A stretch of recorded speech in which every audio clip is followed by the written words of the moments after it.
चामुण्डायै विद्महे नरसिंहाय जागृतम् ॐ क्रीं क्रीं चामुण्डायै विद्महे नरसिंहाय जागृतम् ॐ क्रीं क्रीं चामुण्डायै विद्महे नरसिंहाय जागृतम् ॐ क्रीं क्रीं चामुण्डायै विद्महे नरसिंहाय जागृतम्। हे शैतानों के देवता, यह बलि स्वीकार कीजिए, मुझे शक्ति दीजिए, मुझे अमर कीजिए। वत्स, इस नींबू को जो भी स्त्री खाएगी उससे एक अनोखा बालक जन्म लेगा। उस बालक के 21 वर्ष पूरे होने के बाद तुम उसे मारकर उसकी आत्मा मुझे भेंट करोगे। तुम्हारी अमर होने की इच्छा तभी पूर्ण होगी। राजा विक्रमादित्य की कोई संतान नहीं थी। महारानी के कहने पर उन्होंने संतान प्राप्ति के लिए दूसरा विवाह कर लिया, मगर दूसरी महारानी से भी कोई संतान नहीं हुई। फिर महारानी के कहने पर उन्होंने तीसरा विवाह भी कर लिया, मगर तीसरी महारानी से भी कोई संतान नहीं हुई। महारानी, यह क्या हो रहा है हमारे साथ? क्या हमारे भाग्य में संतान का सुख नहीं लिखा है? महाराज, आप परेशान मत होइए, ऊपर वाले पर भरोसा रखिए, ये कुछ न कुछ उपाय जरूर करेंगे। मंत्री जी, पूरे नगर में घोषणा करवा दीजिए, जो कोई भी हमें संतान प्राप्ति का सही उपाय बताएगा, उसके उपाय से हमें संतान प्राप्ति हुई तो उस व्यक्ति को मुंह मांगा इनाम दिया जाएगा। सुनो सुनो सुनो, जो कोई भी महाराज को संतान प्राप्ति का सही उपाय बताएगा उसे महाराज की तरफ से मुंह मांगा इनाम दिया जाएगा। सुनो सुनो सुनो। यह खबर पूरे नगर में फैल गई। दूर दूर से लोग आने लगे और महाराज को अपने अपने उपाय बताने लगे, मगर किसी से भी कुछ नहीं हुआ। यह खबर दूर जंगल में रहने वाले एक तांत्रिक बाबा के कानों में पड़ी। तांत्रिक बाबा यह बात सुनकर राजा के पास पहुँचे। महाराज, मेरे अहोभाग्य जो आप बता रहे हो, बताइए गुरुवर, मैं आपकी क्या सेवा कर सकता हूँ? राजन, जिस समस्या से तुम परेशान हो, मैं उसका निवारण करने आया हूँ। सच महाराज, यह क्या बोल रहे हैं आप? सच में लगता है भगवान ने हमारी सुन ली। मगर मेरी एक शर्त है।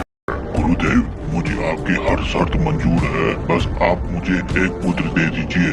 एक नहीं राजन, मैं तुम्हें 3 पुत्र दूंगा, मगर उन 3 पुत्रों में से मुझे तुम्हारा एक पुत्र चाहिए। मैं वचन देता हूँ गुरुदेव, अगर मेरे 3 पुत्र हुए तो एक पुत्र मैं आपको दे दूंगा। बाबा ने सभी रानियों को एक एक नींबू दे दिया।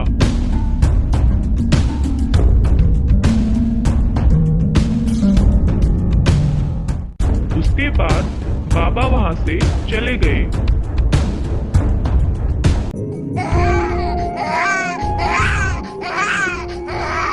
कुछ समय बाद एक एक करके सभी रानियों के पुत्र हुए, मगर तीसरी महारानी का पुत्र कुछ अजीब प्रकार का हुआ। यह देख महल में हाहाकार मच गया कि महारानी को यह क्या पैदा हुआ, मगर राजा ने बिना किसी भेदभाव के उस बच्चे को भी गले लगाया। कोई कुछ भी बोले, यह मेरी संतान है, मैं लोगों की परवाह नहीं करता। मगर महाराज, ऐसे में हमारी नाक कट जाएगी। आप हमारी मानो, महारानी को महल से दूर ठहरने का इंतजाम करवाया जाए। प्रजा में ऐसी बातें चल रही हैं। मगर मंत्री जी, मैं ऐसा कैसे कर सकता हूँ? ऊपर वाले ने हमें इतने वर्षों बाद संतान दी है, चाहे वो किसी भी भेष में हो, उसे इस शरीर के साथ पैदा किया है, तो उसमें इसका क्या दोष है? मगर महाराज, हमें यह करना तो पड़ेगा ही। राजा ने दिल में पत्थर रखकर मंत्री को ऐसा करने के लिए हाँ कर दिया। इसके बाद छोटी महारानी का उनके बच्चे के साथ महल से दूर एक घर बनाकर रहने का इंतजाम कर दिया। अब छोटी महारानी अपने बच्चे के साथ वहीं रहने लगी। राजा रोज उस बच्चे से मिलने वहां आया करता। राजा का और बच्चों से ज्यादा इस बच्चे पर लगाव था। अरे देखो इसका कैसा मुंह है, ना तो यह इंसान लगता है और ना ही कोई जानवर। हाँ सही कहा, यह कहीं से भी हमारी तरह नहीं लगता। दोनों राजकुमार उस अनोखे राजकुमार की खिल्ली उड़ाते। जब वे शिकार पे जाते तो वह अनोखा राजकुमार भी उनके साथ शिकार करने के लिए जाया करता।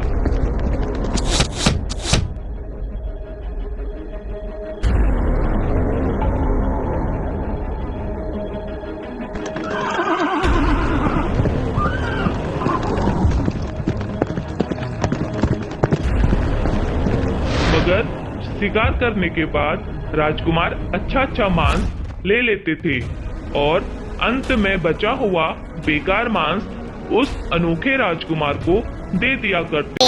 क्या तुम क्यों जाते हो उनके साथ? तुम्हें पता है ना वह तुम्हें कितना परेशान करते हैं, फिर भी तुम उन्हीं के साथ जाते हो। तुम्हें अपना मजाक बनाना अच्छा लगता है।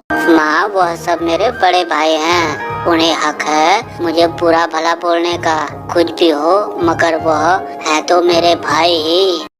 मगर बेटा तुमने देखा है ना वे तुम्हें कितना परेशान करते हैं। और यह देखो आज शिकार में उन लोगों ने अच्छा मांस रख लिया और तुम्हें यह बेकार सा मांस दिया है। कोई बात नहीं माँ, एक दिन सब ठीक हो जाएगा। एक बार दूसरे नगर के राजा ने अपनी पुत्री के विवाह का स्वयंवर रखा। सबको स्वयंवर का न्योता दिया गया। दूर से राजा महाराजा स्वयंवर में पधारने लगे। दोनों राजकुमारों को भी स्वयंवर का न्योता आया। दोनों राजकुमार स्वयंवर के लिए जाने लगे।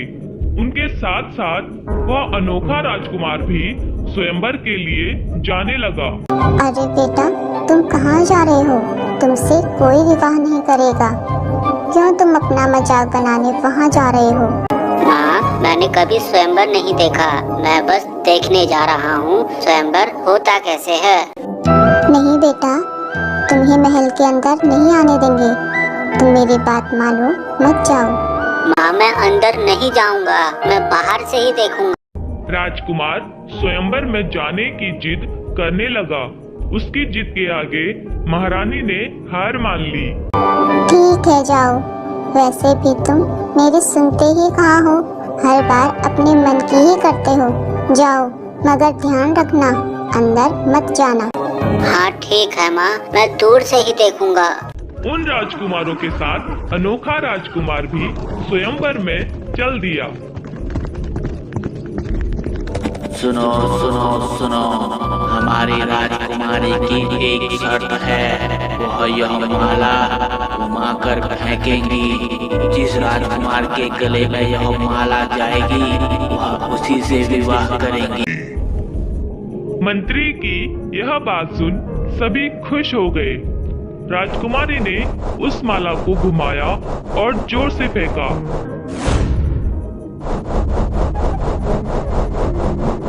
वह माला उड़कर बाहर दूर खड़े उस अनोखे राजकुमार के गले में जा गिरी। यह देख अनोखा राजकुमार डर गया। अरे यह क्या, यह माला मेरे गले में कैसे आ गई? सब लोग एक दूसरे के गले में देखने लगे, मगर माला महल के अंदर किसी के भी गले में नहीं थी। सभी हैरान रह गए कि माला गई तो गई कहाँ। राजकुमारी ने फिर से माला घुमाया और वहां पर बैठे राजकुमारों की तरफ फेंका, मगर इस बार भी माला उड़कर बाहर खड़े अनोखे राजकुमार के गले में जा गिरी। इस बार भी सभी लोग एक दूसरे के गले में देखने लगे, मगर माला किसी के भी पास नहीं थी। अरे यह क्या हो रहा है? वह माला कहाँ गायब हो रही है? इस बार फिर से नई माला मंगवाई गई। मंत्री जी इस बार सही से देखिएगा माला कहाँ जा रही है। जी राजकुमारी। इस बार भी राजकुमारी ने माला घुमाया और सामने बैठे सभी राजकुमारों की तरफ फेंका। इस बार मंत्री अच्छे से उस माला को देखा था। वह माला उड़कर फिर से बाहर छुपे उस अनोखे राजकुमार के गले में जा गिरी। मंत्री भी उस माला के पीछे पीछे चला गया। मंत्री ने देखा तीनों माला उस अनोखे राजकुमार के गले में है। महाराज यह देखो, राजकुमारी द्वारा फेंके गए तीनों मालाएं इस अजीब से दिखने वाले शख्स के गले में है। अरे यह तो पड़ोसी राज्य के राजकुमार हैं। इनके बारे में कौन नहीं जानता। यह पहले शख्स हैं जो अनोखे पैदा हुए थे और इनके बारे में तो हर कोई जानता है।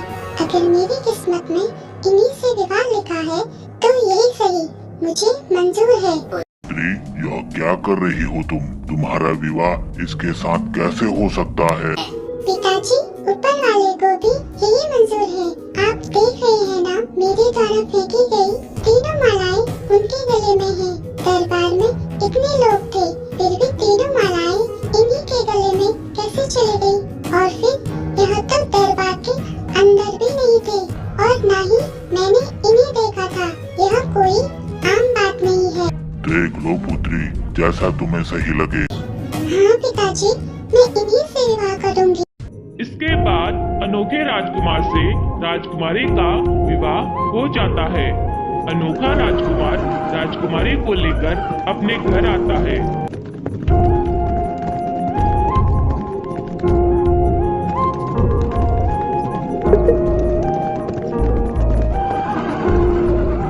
माँ, ओ माँ, देखो मैं शादी करके लाया हूँ। अरे यह क्या, शादी?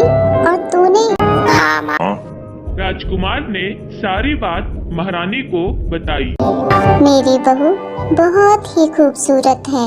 राजकुमारी और राजकुमार सोए हुए थे। रात को उठकर राजकुमार कहीं जाने लगा।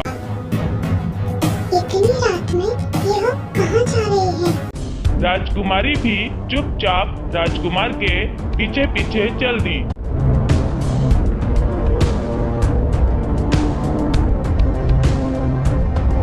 राजकुमार जाते जाते एक झरने के पास पहुंच जाता है और वहां पर सही समय का इंतजार करने लगता है। जैसे ही बादलों से चंद्रमा निकली, चंद्रमा की रोशनी राजकुमार पर पड़ी तो उस सुअर के कवच से एक सुंदर राजकुमार बाहर निकला। अपना कवच वहीं पर रखकर वह झरने में स्नान करने चला गया। राजकुमारी छुपकर यह सब देख रही थी। राजकुमारी चुपचाप वहां से वापस आ गई। कुछ देर बाद अनोखा राजकुमार भी उस कवच को पहनकर वापस आ गया और सो गया। दूसरे दिन राजकुमारी ने महारानी को सारी बात बताई।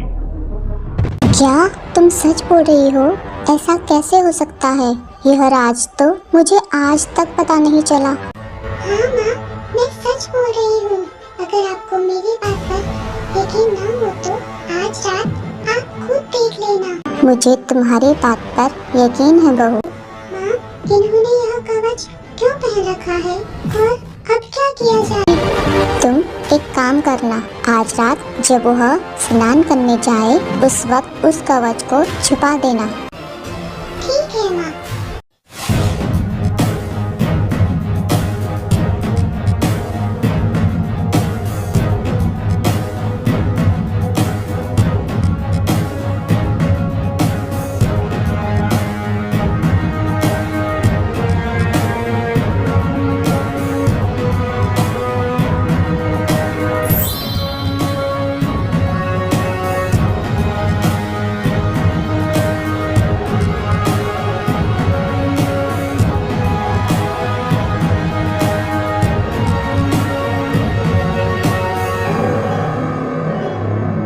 राजकुमारी ने जल्दी में वह कवच उठाया। उसकी उंगली में चोट लग गई और खून बहने लगा। राजकुमारी वह कवच लेकर वापस आ गई। राजकुमार स्नान करने के बाद कवच वाले स्थान पर पहुंचा। अरे मेरा कवच कहाँ गया? मैं उसे यहीं रख कर तो गया था। कौन आया यहाँ? राजकुमार ने देखा वहाँ खून गिरा हुआ था। मेरा कवच वही लेकर गया है जहाँ यह खून के निशान जा रहे हैं। राजकुमार भी उस खून के निशानों की तरफ चल दिया। वह खून के निशान उसी के घर की तरफ जा रहे थे और वह खून के निशान के सहारे अपने कमरे में पहुंच गया। राजकुमार ने देखा उसकी पत्नी के हाथ पर चोट लगी थी। राजकुमार सारी बात समझ गया कि उसके कवच को उसी की पत्नी ने लिया है। सुनो, मैं तुमसे क्षमा मांगता हूँ। मैंने तुम्हें यह राज किसी कारणवश नहीं बताया, मगर तुम मेरा कवच वापस दे दो। अच्छा, क्या कारण रहा नहीं बताने का? मुझे सपने में एक साधु बाबा आते हैं और कहते हैं अपना यह राज किसी को मत बताना, वरना तुम्हारे साथ तुम्हारी प्रजा का भी सर्वनाश हो जाएगा। और मुझे उन साधु बाबा के पास जाना है इस श्राप से मुक्ति के लिए। वह एक दिन आएंगे और मुझे लेकर जाएंगे। अब लाओ, मेरा कवच वापस दो। देखो, मैं कह देती हूँ, मेरे पास आपका कोई कवच नहीं है। देखो, मैं जानता हूँ वह कवच तुम्हारे पास है। मेरा पीछा मत करो, आपका कवच मेरे पास नहीं है। नहीं, वह तुम्हारे ही पास है। और इसी तरह राजकुमार को पूछते पूछते सुबह हो जाती है। राजकुमार ने आखिर में हार मान ली और सबको अपना राज बता दिया। यह सुन सभी लोग खुश हुए। कुछ दिन बाद वही तांत्रिक बाबा महल में पहुंचे।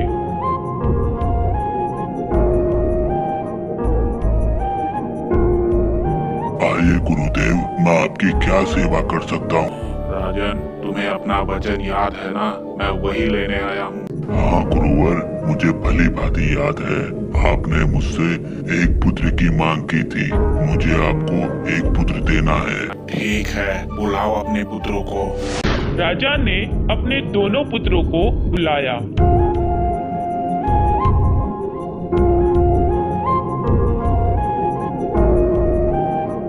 ये लीजिए गुरुवर, इन दो पुत्रों में से आप जिसे ले जाना चाहते हैं ले जाइए। नहीं नहीं, मुझे इनमें से कोई नहीं चाहिए। मुझे तुम्हारा वह तीसरा पुत्र चाहिए। नहीं गुरुदेव, ऐसा मत कहिए। उसे मत ले जाइए।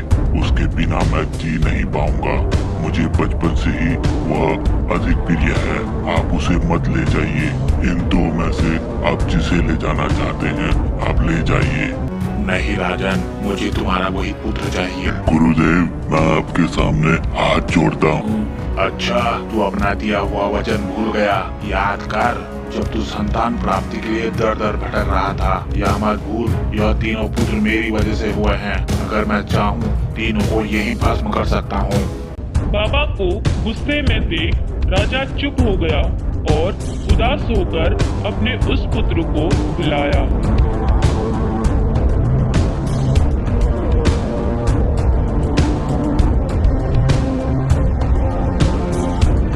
बाबा उसे लेकर वहां से चल दिया।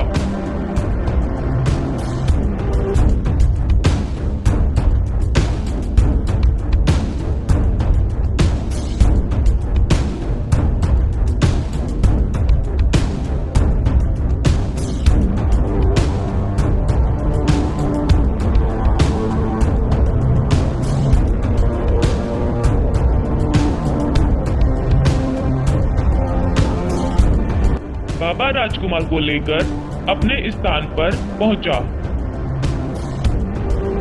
बेटा, मैं स्नान करने जा रहा हूँ और आकर मुझे पूजा करनी है, इसलिए तुम यहाँ साफ सफाई कर दो। उसके बाद आग जलाकर इस कढ़ाई में तेल गरम करने रख दो। ठीक है गुरुवर, जाइए, मगर इतना तेल किस लिए? बेटा, मुझे उस गरम तेल में जड़ी बूटियाँ डालकर दवा तैयार करनी है। ठीक है गुरुदेव, आप जाकर स्नान कर कर आइए। तब तक मैं सारी तैयारी कर कर रखता हूँ। बाबा स्नान करने चले जाता है।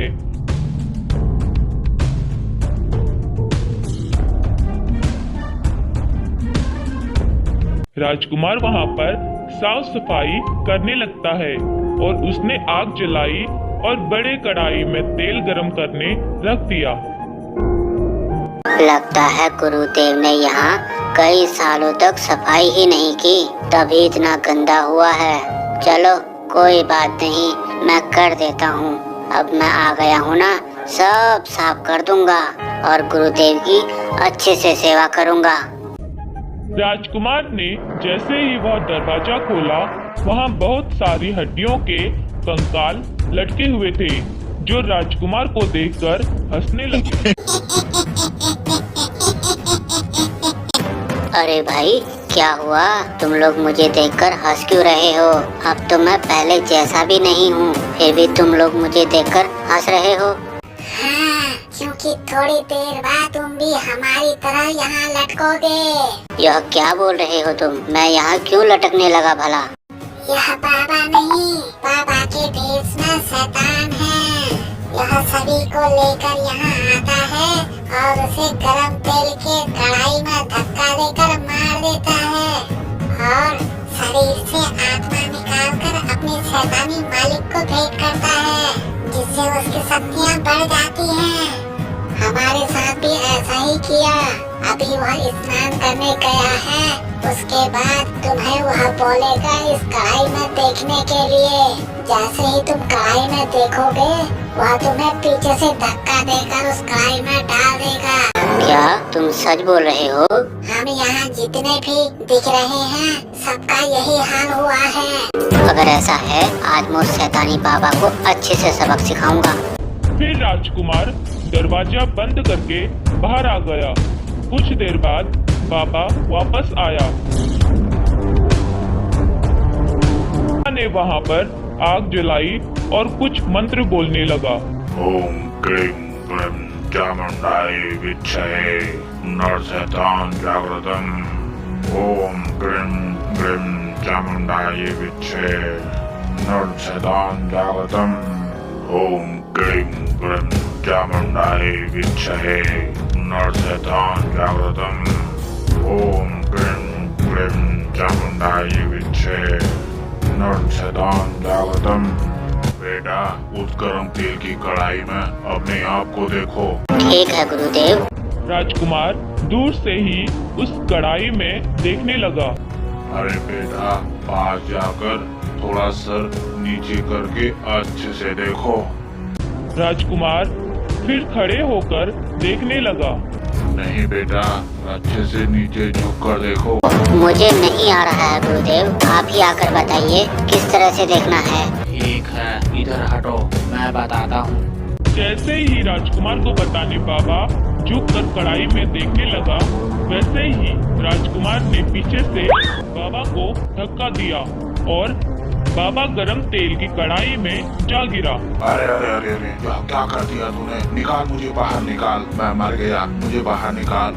जैसे ही बाबा बाहर निकलने लगा, राजकुमार ने पास में रखे पलटे से बाबा के सिर में मारा और बाबा उसी कढ़ाई में मर गया। जैसे ही बाबा की आत्मा उसके शरीर से मुक्त हुई, राजकुमार ने उसे पकड़कर वहीं रखा कमंडल के अंदर उसे डाल दिया। अरे बेटा, छोड़ो मुझे, छोड़ो। वैसे भी मैं मर गया हूँ, अब मैं क्या कर सकता हूँ भला? छोड़ो मुझे। राजकुमार उस कमरे के अंदर गया जहाँ कंकाल लटके हुए थे। अब मुझे आगे का बताओ, उस शैतानी बाबा की आत्मा का मुझे क्या करना है? यहाँ से उत्तर दिशा की तरफ तुम चले जाओ, वहाँ एक चमकीला पेड़ है। उस चमकीले पेड़ के नीचे एक गड्ढा करके इसे गाड़ देना, मगर ध्यान रहे, जाते समय कुछ बोलना मत।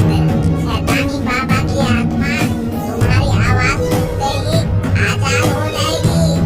वह तुम्हें बोलने के लिए बहुत मजबूर करेगा, इसलिए तुम कुछ भी मत बोलना। और हाँ, उस चमकीले पेड़ के पास एक जादुई कुआं है। तुम उस कुएं का पानी हम पर डालोगे तो हम पुराने रूप में आ जाएंगे। ठीक है, अब मैं चलता हूँ। राजकुमार ने वह कमंडल पकड़ा और उत्तर दिशा की ओर चल दिया।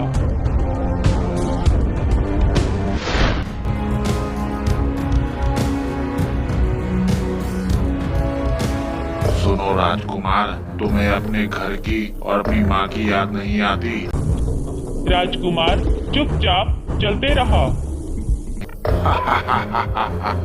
मुझे लगता है तू अपनी माँ की औलाद ही नहीं है, तभी तो तू अपनी माँ का नाम सुनकर भी कुछ नहीं बोलता। खबरदार, मेरी माँ के बारे में एक शब्द भी बोला तो। राजकुमार के इतना बोलते ही बाबा की आत्मा कमंडल से आजाद हो गई। अब तो मैं गया तेरे हाथ से, यही तो मैं चाहता था, तू कुछ बोले और मैं चला। बाबा की आत्मा भागने लगी और राजकुमार भी पीछे पीछे भागने लगा। बाबा की आत्मा एक बिल में जाकर घुस गई। राजकुमार ने एक डंडा बिल के अंदर डालकर अच्छे से खचोड़ दिया। हाय रे, मार दिया रे, मार दिया, मार दिया, मार दिया। जैसे ही बिल से निकलकर वह भागने लगा, राजकुमार ने पकड़कर फिर से कमंडल में डाल दिया और राजकुमार फिर से उत्तर दिशा में चलने लगा। बाबा फिर से उल्टी सीधी बातें बोलने लगता है, जिससे राजकुमार का मुंह खुले, मगर इस बार राजकुमार कुछ नहीं बोलता, चुपचाप उत्तर दिशा की तरफ चलते रहता है। काफी चलने के बाद उसे एक चमकता हुआ पेड़ दिखाई दिया।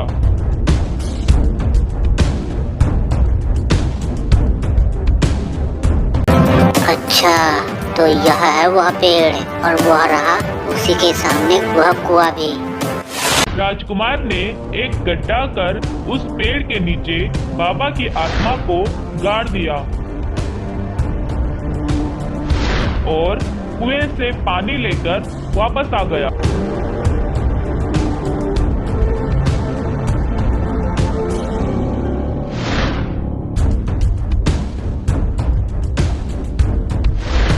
राजकुमार ने कुएं का पानी उन सभी कंकालों पर छिड़का।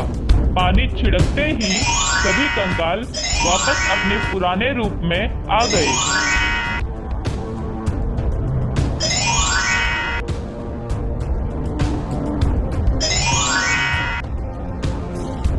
राजकुमार और सभी लोग वापस आ गए।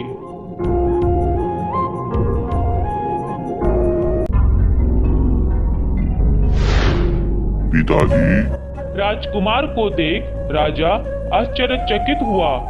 राजकुमार ने सारी बात राजा को बताई। राजा ने तीसरी महारानी और राजकुमार की पत्नी को अपने पास महल में वापस बुला लिया और फिर सभी साथ साथ खुशी से रहने लगे।